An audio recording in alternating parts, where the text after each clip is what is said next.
هو الذي جعل الشمس ضياء والقمر نورا وقدره منازل لتعلموا عدد السنين والحساب. وہی ہے جس نے سورج کو چمکتا بنایا اور چاند کو چمکتا. ٹھیک ہے، سورج کو روشن اور چاند کو چمکتا بنایا. وقدرہ منازل، اور اس کے منازل مقرر کر دیے. اب دیکھیں قرآن کا یہ آیت بھی کتنی سائنٹیفک ہے. اب جدید سائنس بتا رہی ہے کہ اصل روشنی سورج ہی کی ہے، چاند میں کوئی روشنی نہیں ہے. جس طرح زمین ایک پتھر ہے، چاند بھی اسی طرح کا ایک پتھر ہے، اور اس کے پتھر اب زمین پہ آ بھی چکے ہیں. وہ بھی پتھروں کی مثل پتھر ہے، اس میں کوئی روشنی نہیں ہے. اصل روشنی سورج میں ہے کہ اس کو اللہ نے ایسا بنایا ہے کہ اس میں ہر وقت آگ دہک رہی ہے اور اس سے نور نکل رہا ہے، روشنی پھوٹ رہی ہے. اس کی روشنی جب چاند پہ پڑتی ہے تو چاند پھر چمکتا ہوا نظر آتا ہے. یہ اصل اس کی وجہ ہے. تو فرمایا کہ چاند کو جو ہے روشن بنایا، اور پھر فرمایا کہ چاند کی منزلیں مقرر کر دی ہیں. چاند جو ہمارے سامنے آتا ہے تو اس کا باقاعدہ حساب کتاب ہے.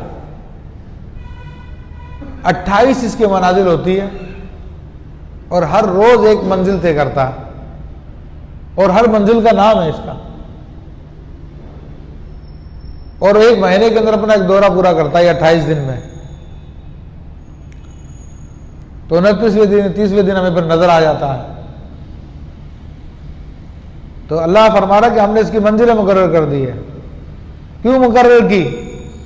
وجہ بتا رہا لِتَعْلَمُوا عَدَدَ السِّنِينَ، تاکہ تمہیں معلوم ہو سالوں کی گنتی، والحساب، اور حساب.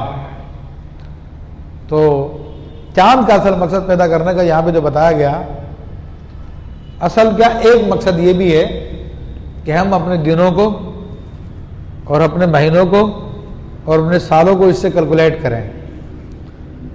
گو کہ آج شمسی کیلنڈر رائج ہے اور اس میں نقص بھی ہے، اس کے ایام بھی غائب ہو جاتے ہیں، فروری کے دن بھی اڑ جاتے ہیں اس میں.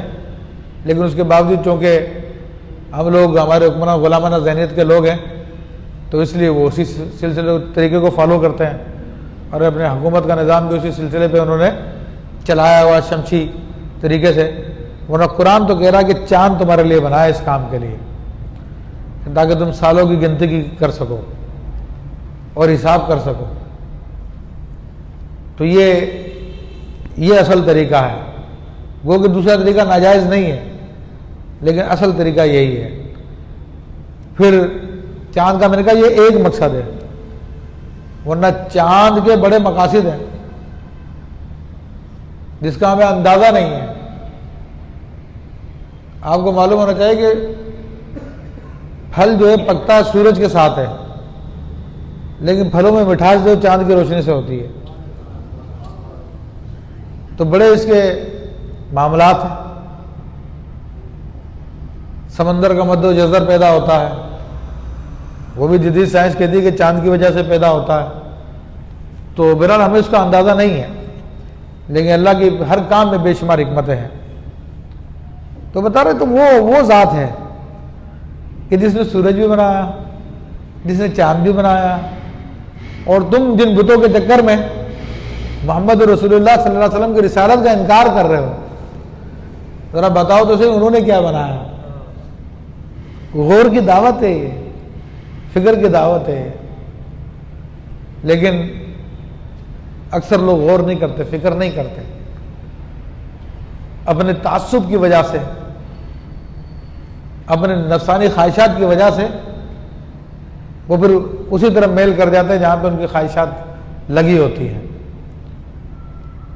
اور جب خواہشیں ختم ہو جائیں تو پھر وہ اس قابل ہوتا ہے کسی بات پہ غور کر سکے، صحیح اور غلط میں فرق کر سکے. ورنہ وہ کہتے ہیں نا کہ ماں کے سامنے اگر بچے رکھ دیے دنیا کے تو اس کو سب سے زیادہ حسین اپنا ہی بچہ نظر آتا ہے کیونکہ اس سے اس کا تعلق ہے. تو ایسے عام آدمی کا مسئلہ یہ ہے کہ وہ حق و باطل میں فرق نہیں کر پاتا. اس کی وجہ کیا؟ اس کی خواہشات کا اس پہ غلبہ ہوتا ہے. تو جب اس کے سامنے کہا جائے دیکھو یہ ہے یہ ہے یہ فرق ہے یہ فرق ہے یہ فرق ہے، وہ ساری باتیں سنتا ہے مگر توجہ نہیں کرتا. اس کو انٹرسٹ ادھر ہی رہتا ہے جہاں سے اس کو نفع کی امید ہو، فائدے کی امید ہو. حق دیکھ کر بھی وہ نہیں جاتا. تو اللہ تعالیٰ ہمیں اس کیفیت سے بچائے. فرمایا کہ ما خلق اللہ ذلک الا بالحق، اور اللہ نے اسے نہ بنایا مگر حق کے ساتھ. یفسر الآیات لقوم یعلمون، اور اپنی نشانیاں کھول کھول کے بیان کرتا ہے علم والوں کے لیے. تو اللہ تعالیٰ کی یہ نشانیاں بھی علم والوں کو فائدہ کرتی ہیں، اور جن کو علم نہیں ہے، جو توجہ نہیں کرتے، اپنی خواہشات میں الجھے ہوئے ہیں، ان کو کوئی چیز فائدہ نہیں کرتی ہے. اہل مکہ میں کا بھی یہی معاملہ تھا.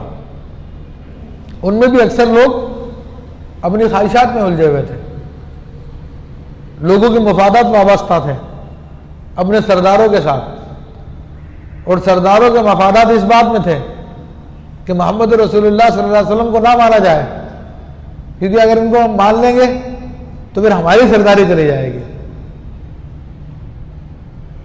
ہماری سرداری چلی جائے گی تو سارا کام خراب ہو جائے گا. تو وہ لوگوں کو دھوکہ دیتے تھے، اور لوگوں کے مفادات اپنے سرداروں سے وابستہ تھے کہ قوم کا سردار ناراض ہو جائے گا تو بڑی مشکل ہو جائے گی. تو یوں ایک سسٹم بنا ہوا تھا یہ. لیکن قرآن تو حق بیان کرتا ہے، اور حق بیان کیا ان کے سامنے، اور آج بھی حق بیان کر رہا ہے.